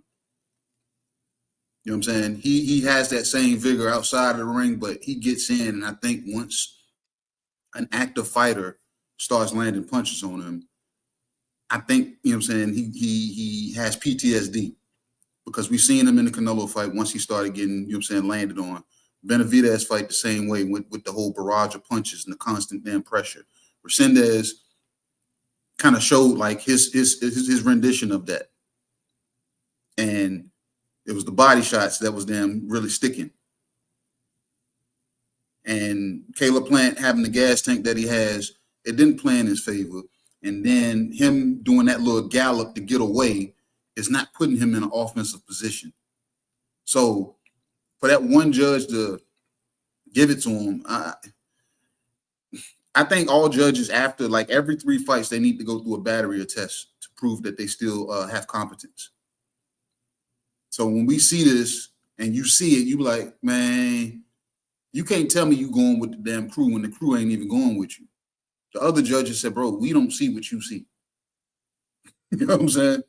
And you accepted that manila envelope, but we took it too, but we took like 10, 15% off top and gave it back to him. So we feel bad because we can't just take all y'all money. Your ass took all the money and gave the fight to Caleb Plant.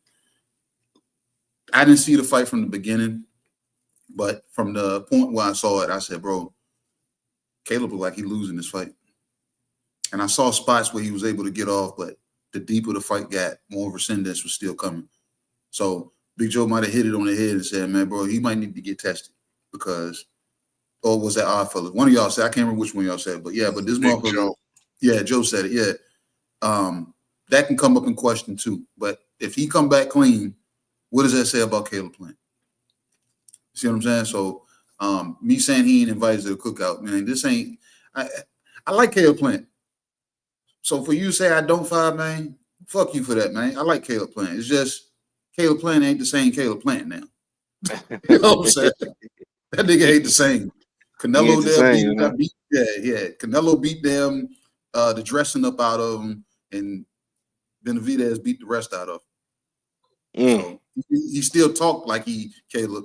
We still see him. He looked like Caleb, trying to, you know what I'm saying, had a swag and the nice shoes and the low riders and, you know what I'm saying, the mixed babies and stuff like that. Yeah, he still, you know what I'm saying, he's still, that's still true. Oh. That's all still true, damn Joe. All still true. But when that bell rings, goddamn it, he got to go have a talk with himself in the mirror and say, bro, I am not the same Caleb Plant. I am plant-based now. You know what I'm saying?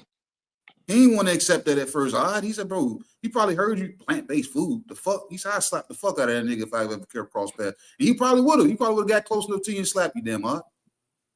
You know what I'm saying? Oh, I would have kicked his knees out. They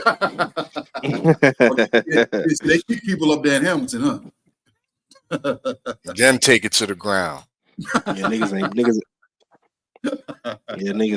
ain't playing that shit. No, but Caleb, like I said, he I think he's missing something now. And I think it might be at a point that it ain't no getting it back. You know what I'm saying? So he can go spin the block with Resendiz, but Resendiz got homework now that he can go back and look at. What homework does Breadman come up with you for you to devise a plan to keep this dude off of you? He sees what happens once you get past. Like I said, so I don't know. I would say spin the block and go get the rematch, but at the same time, that nigga might send you on your way from that point. And Resendiz gets more of a praise. You know what I'm saying? After that, he sent the nigga into retirement. The nigga that we wanted at the cookout.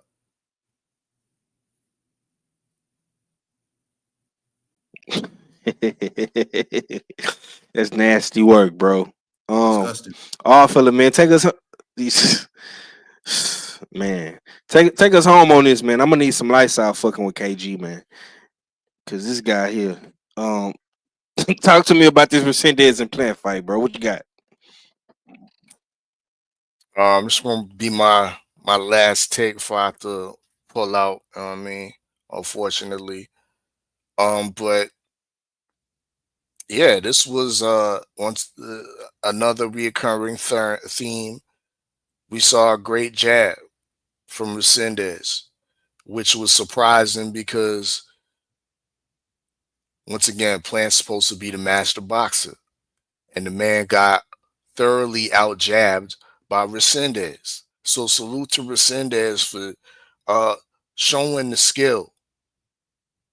You know what I mean? Not just coming in as a low budget brawler. You know what I mean? That got it done against Jared Hurd. You showed you had some other facets to your game. Able to cut off the ring. You had good to great jab. You threw your punches and combinations. You attacked Caleb's body, and I think KG's on to something definitely with his assessment of Caleb seeing too much mileage on the odometer. Canelo putting some high mileage, and then Benavidez after that. But let me fill you in on some more mileage that we're not talking about, and that's Trevor McCumbee. Yeah. Trevor McCumbee had Caleb on Queer Street. Great point. And many parts of that fight, Trevor McCumbee wasn't supposed to be putting Caleb on Queer Street. What was he doing over there in that neighborhood? You know what I mean? He don't live there. But he was over there, bro. And he been staying over there, bro. I mean, Resendiz put him on Queer Street. I mean, so maybe you right, KG. Maybe the damage is evident, and it's taking its toll, and we're seeing not a totally washed Caleb, but a regressed Caleb Plant. We're taking more notice in the fact that his gas tank isn't there, or is it more so that Resendiz wasn't breathing at all? The man was fresh-faced. He wasn't breathing going up into like the 7th, 8th round. He was just looked like it was the first. Stamina was great. Oh boy, Plant couldn't keep up. Plant tried to make his final adjustment. I don't know if y'all caught that when he tried to take it to the inside, because it just wasn't working out mid-range and on the outside. Resendiz was just cutting the ring off and closing the distance too beautifully because the jab was on point. So Caleb tries to go on the inside with him. That wasn't working. Why? Because Resendiz has he showed us a great inside game. He has multi punches, like different facets of punches, uppercuts, hooks, to the body. McCumbee don't have that. McCumbee was totally a fish out of water when he was approached or challenged on the inside. Caleb Plant soon learned that I can't be on the inside with this guy. This guy's too strong for me, and he's too skilled. And the exposure happened. See, this is why we can't all be inviting this dude to the cookout. The judge, it seemed like he got Caleb Plant invited to the cookout. He said, "Fuck that! I don't care what y'all two judges are saying. He's still on my cookout invitation list. I'm giving him this fight." You know what I mean? That's the only way that could happen. I mean, yeah, and bring it.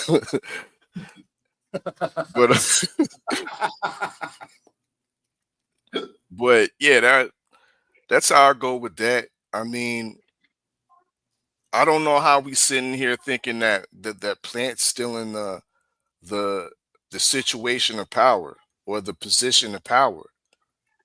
Like he can call up we can run it back.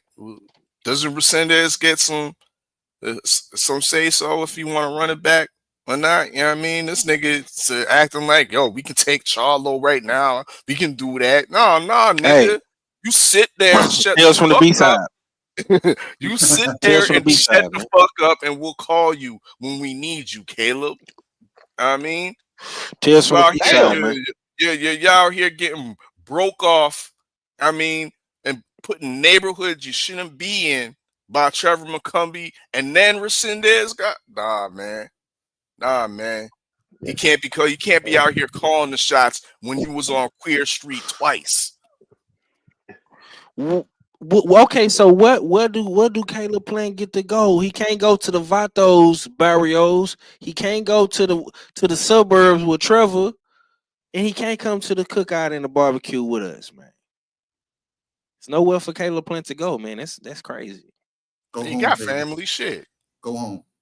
Go home.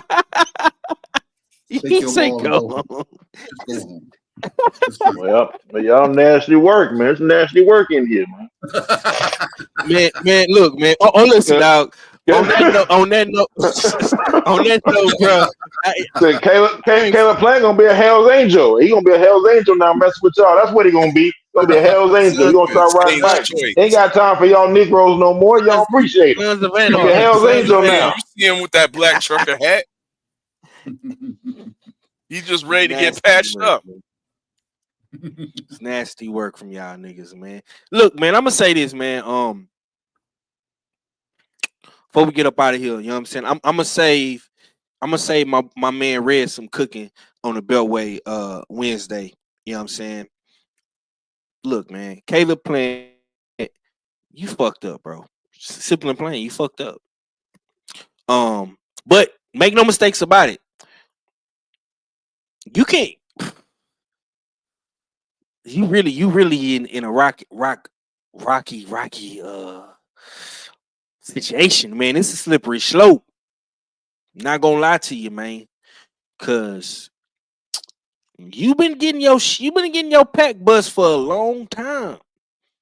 All fella not lying about the white boy Trevor, man. He did put you on your pockets, and Resendiz came close, but you did a lot of holding in that fight too. A lot of people ain't see they love to talk about when niggas be defensively sound, and I seen niggas get a motherfucking stat sheet and count how many times Dev had held and all this shit, and how many times Shakur bounced around the ring and shit. You know what I'm saying? Niggas love to clown. I mean, well, I ain't gonna say niggas, but I'm gonna say people love to clown the black fighters when they do defensively sound stuff. But you got away with a lot of shit in that fight, bro. And another thing, I heard 78 say this the other day, and I agree 1,000% on what 78 said. I think your reflexes is leaving, bro. They deteriorating, bro. Cause a lot of shit that you normally don't get hit with, bro, you were getting hit with in this fight. You were getting hit with a lot of shit, bro. You know what I'm saying? And like the brothers is saying, I hope and pray that Resendiz was clean in this fight, man. I hope and pray to the boxing gods that this man is clean, because I don't want his win to get took away. Respectfully, I don't. You know what I'm saying? I've been rooting for the underdog for a long time, and what my brothers KG and TD and Kano is doing with this Tales from the B side, listening to guys like Mike Fox and Justin, you know what I'm saying, and Frizz and all of the homies that's pulling up and giving a story, even the homie Combat Tool Bag, a lot of the homies that's pulling up and giving these B-side stories, man. I'm always rooting for these B-side fighters to get a big win. And we got a big win this weekend from a B-side guy.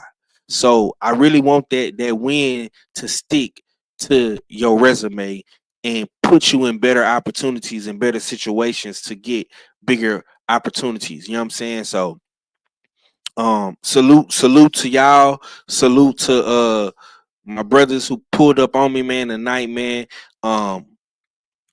Usual suspects, man. Salute to my brother Big Joe.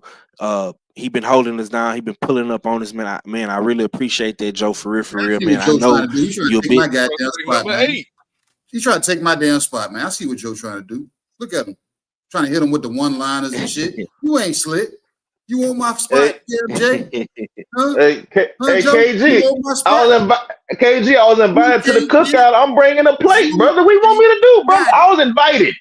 You ain't got it because you can't get it, goddamn it. You know I am not Caleb Plant. I was invited. Yeah, nigga. You can't take Big Joe. You can't take his reservation, man. You know what I'm saying? You can't kick him out the cook. You know what I'm saying? You can't. Nah, I'll let you slide with Caleb. You know what I'm saying? Because Caleb. Not bring Caleb with him. That's all I'm saying. You better not bring Caleb with you. Use your old lady as your plus one. Do not use Caleb as your plus one. If I don't see your old lady, I'm calling her. Oh man. Like, where the fuck is she at, Joe? Hey. No comment. Look at him instead of you. Yeah. Hey, all says there ain't gonna be no plus one. I'm gonna leave it at that. Well, damn. On that note, man, we gonna get up out of here, man. I appreciate all my brothers for pulling up, man. My brother Big Joe pulled up on me. All fella KG, man.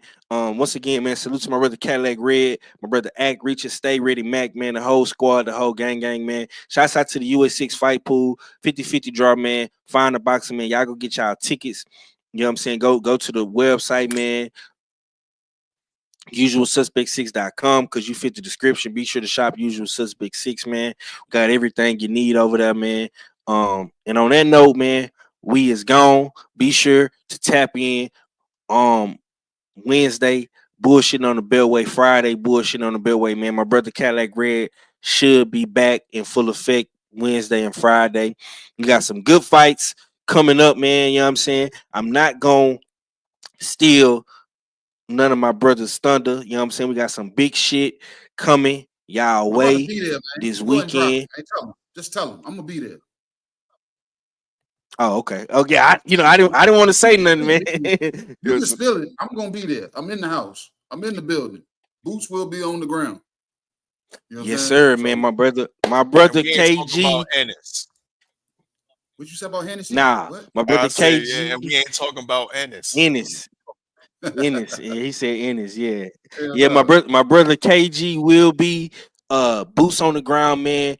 Supreme Beast Boxing, Usual Suspect 6, man. My boy got them credentials this week for the Keyshawn Davis press conference, media day, and he got the post-fight press conference credentials. You know what I'm saying? You know what I'm saying? And he gonna be ringside at the motherfucking fight, man.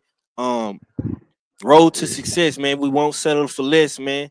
You know what I'm saying? This is something that we've been talking about, we've been plotting on for a very long time. I've been saying this shit since the beginning. The Virginia boys got something to say, and Virginia will be in the building. Shouts out to DB3. Shouts out to my boy Troy Isley. Shouts out to Top Rank for showing love. Shouts out to my boy TD. TD from the motherfucking Bronx. My boy Thomas for showing love, man, and put some paint where it ain't, man. You know what I'm saying? And yeah, KG gonna be in the building, man. KG, you want to let people know what you got coming, my boy? I got some time off work. That's what I did. I put that time in and said, hey, I'm not gonna be here. I got bigger fish to fry. Guys in my office was like, bro, what are you talking about? And I told him. And the guy that sits next to me, he said, yeah, I got my ticket. I said, what section you in? He said, oh man, I got good seats, man. I got good seats. You know what I'm saying? He said, I'm in section 2. I said, hold up, two what? You saying 2? Or are you about to say 200? Oh, I was about to say 229, like that or what? I said, yeah, man. It's like over 100 daggone fucking sections different between where I'm at and where you at. He said, what the hell you mean? I showed him that damn pin drop on the map where my damn seat was, and he was like, he said, now what mine at? I went back to Ticketmasters and I clicked on his seat area and I put the picture side by side. He said, so you saying I got to look down and you're looking up? I said, yeah. You know what I'm saying? Yeah.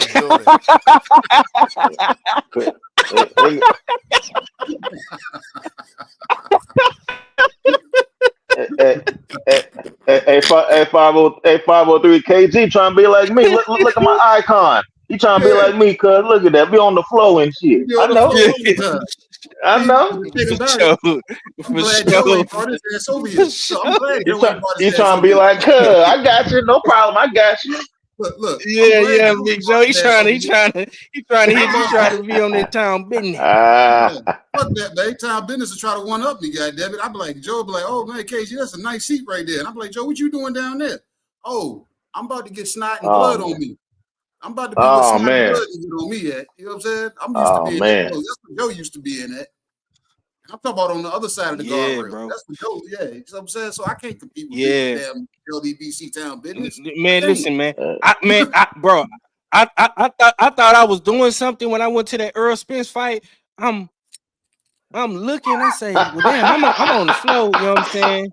I'm looking, I'm like, I see Black Fight fan, I see CC them. Then I say, oh damn, they got an apron that they got a goddamn a little thing that they gotta go across, man. The goddamn the red carpet. You know what I'm saying? You got it's a security guard right there. Yes, he gotta let you in. You know what I'm saying? This is everybody can't go right there. You know what I'm saying? I'm gonna just say that. You see Joe getting look. You saw them getting where they sit, and Joe gets escorted to his. See what I'm saying? It's like right here. Facts. Right here, Joe. Facts, bro. Well, I will say at the EJ fight, we did have our own waiter. You know, she asked if you want some to drink, she get it for you. You know, I'm just saying. You know, shout out to old girl. You know. See what I'm saying? Mm-hmm. So he keep your ass out of Norfolk, man. Stay on the West Coast. Hey, bro. I seen it. I seen it with my own eyes. I seen it. I said, damn. I'm on the flow, right? I'm on the flow. You know what I'm saying? All right. Okay, my brother R fella had to get up out of here. He probably got to salute already. But already. Yeah, salute, bro. Appreciate you for pulling up. I seen that shit. I said, damn, bro, that's Black Fight fan right there. I see CC. Them niggas, hey man, them boys had it going on down here, man. I ain't gonna hold you, man. But salute, man. Salute to everybody, man. Like I say, we'll be back on the Bellway Wednesday. You know what I'm saying? Salute to my brothers in the chat, my sisters in the chat. And salute to Big Joe, salute to R fella, and salute to my boy KG. Gonna be in the 7 cities this weekend at the fight, getting content, you know what I'm saying, for the family. So, and for himself, you know what I'm saying. So, hey man, we gonna do the damn thing, man. We're gonna put some paint where it ain't, boots on the ground, all that good stuff, man. But on that note, man, we gonna get up out of here, man. It's getting late, you know what I'm saying, and we gotta go get our rest so we can be great, man. It's your boy 503 Line, man. Hard Hitter Sports and Entertainment, man. US6 Mondays, Marathon Mondays. The marathon will continue, and we up out of here, y'all. Deuces. Y'all know what it is. It's the usual suspect 650-50 draw. Buy your tickets now for your chance at winning half the pot. Cash App $usual 50/50. Tickets on sale for $10 for one, $20 for 3 tickets, and $50 for 10 tickets. Put your desired amount, name or alias, as well as your email address, and your tickets will be sent. We announce the winning ticket numbers every other Friday on Supreme Beats Boxing Talk Bullshit on the Beltway, 8:30 p.m. Eastern Time. Remaining proceeds will go directly to the LBBC meet and greet in Las Vegas. Shout out to the LBBC, and remember, It's a usual suspect.